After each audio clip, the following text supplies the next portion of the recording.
ನಮಸ್ತೆ ಸ್ನೇಹಿತರೆ, ನಾನು ನಿಮ್ಮ ಪ್ರವೀಣ್. ಗುರುಭಕ್ತಿ ಯೂಟ್ಯೂಬ್ ಚಾನಲ್ಗೆ ಸ್ವಾಗತ, ಸುಸ್ವಾಗತ. ಸಾಲದ ಮೇಲೆ ಸಾಲ ಬೆಳೀತಾನೆ ಇದೆ ಅಥವಾ ಸಾಲ ಹೋಗುವಂಥ ಮಾತೇ ಇಲ್ಲ. ಸಾಲ ಬರ್ತಾನೆ ಇದೆ ಸರ್. ಒಂದು ಸಾಲ ಆದರೆ ಇನ್ನೊಂದು ಸಾಲ, ಇನ್ನೊಂದು ಸಾಲ ಆದರೆ ಇನ್ನೊಂದು ಸಾಲ, ಅಥವಾ ಒಂದೇ ಮನೆಯಲ್ಲಿ 4-5 ಥರದ ಸಾಲಗಳಿರ್ತವೆ. ಆ ಕಡೆ ಗೃಹ ಸಾಲ, ಈ ಕಡೆ ಮನೆ ಸಾಲ, ಈ ಕಡೆ ಪರ್ಸ್ನಲ್ ಲೋನ್ ತೊಗೊಂಡ್ಬಿಟ್ಟಿದ್ದೀವಿ, ಈ ಕಡೆ ಕ್ರೆಡಿಟ್ ಕಾರ್ಡ್ ಬಿಲ್ ಕಟ್ಟಬೇಕಾಗಿದೆ, ಅದು ನಾವು EMI ಹಾಕ್ಕೊಂಡ್ಬಿಟ್ಟಿದ್ದೀವಿ, ಅದ್ರದ್ದು ಒಂದೈತೆ. ಆಮೇಲೆ ದೈನಂದಿನ ಜೀವನಕ್ಕೆ ನಾವೇನೋ ಒಂದು ಸೋಫಾ ತೊಗೊಂಡಿದ್ವೋ, ಒಂದು ಸ್ಟವ್ ತೊಗೊಂಡಿದ್ವೋ, ಅದಕ್ಕೊಂದು ಸಾಲ ಬಜಾಜ್ ಫೈನಾನ್ಸಿಂದ.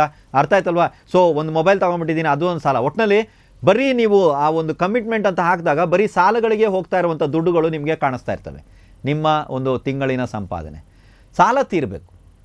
ಸಾಲ ಯಾವುದೇ ವಿಚಾರದಲ್ಲಿ ಇರಲಿ, ಸಾಲ ತೀರಬೇಕು. ಓಕೆ, ಸೊ ಇದಕ್ಕಾಗಿ ಏನು ಪರಿಹಾರ ಮಾಡಬೇಕಂದ್ರೆ, ಹುಣ್ಣಿಮೆ ಇರಬೇಕು, ರಾತ್ರಿ 11 ಗಂಟೆ ಇರಬೇಕು. 11 ಗಂಟೆಗೆ ಹುಣ್ಣಿಮೆ ನಡೀತಾ ಇರಬೇಕು. ಅದನ್ನು ನೆನ್ಪಿಟ್ಕೊಳ್ಳಿ.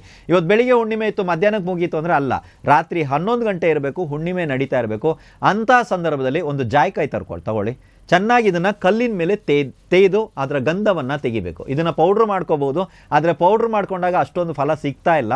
ಸೊ ನೀವು ಚೆನ್ನಾಗಿ ತೇದು ಇದರ ಗಂಧವನ್ನು ಶೇಖರಿಸ್ಕೊಳ್ಳಿ. 2 ಲಿಂಬೆಹಣ್ಣುಗಳನ್ನ ತಗೊಳ್ಳಿ. ಒಂದೊಂದು ಲಿಂಬೆಹಣ್ಣ 2 ಭಾಗವಾಗಿ ಕತ್ತರಿಸಿದಾಗ 4 ಭಾಗ ಸಿಗ್ತದೆ ನಿಮಗೆ. ಒಂದು ಲಿಂಬೆಹಣ್ಣ 2 ಭಾಗ ಮಾಡಿ, ಆ ಥರ 2 ಲಿಂಬೆಹಣ್ಣ ಮಾಡಿದಾಗ 4 ಭಾಗಗಳು ಸಿಕ್ತು.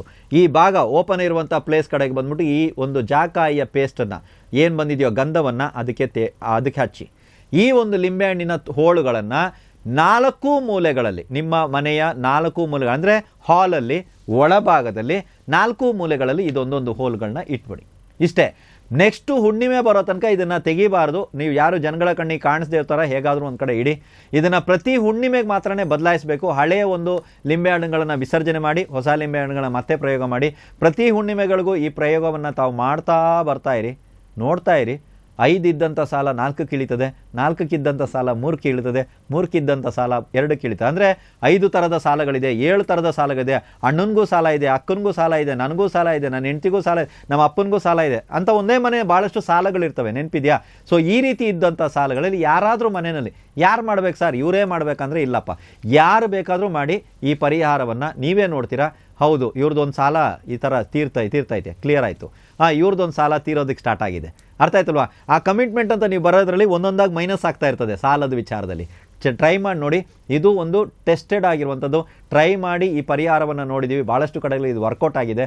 ದಯವಿಟ್ಟು ನೀವುಗಳು ಕೂಡ ಸಾಲದಲ್ಲಿ ಯಾರ್ಯಾರು ಬಳಲ್ತಾ ಇದ್ದೀರಾ, ಈ ಪರಿಹಾರವನ್ನು ಮಾಡಿ ನೋಡಿ. ಖಂಡಿತವಾಗಲೂ ಜೀವನದಲ್ಲಿ ಒಂದು ಪ್ರಗತಿ ಬರುತ್ತೆ. ಒಂದು ಜೀವನದಲ್ಲಿ ತಾವು ಉದ್ಧಾರ ಆಗೋದಕ್ಕೆ ಪ್ರಾರಂಭ ಆಗ್ತೀರಾ. ಎಲ್ರಿಗೂ ಒಳ್ಳೆಯದಾಗಲಿ.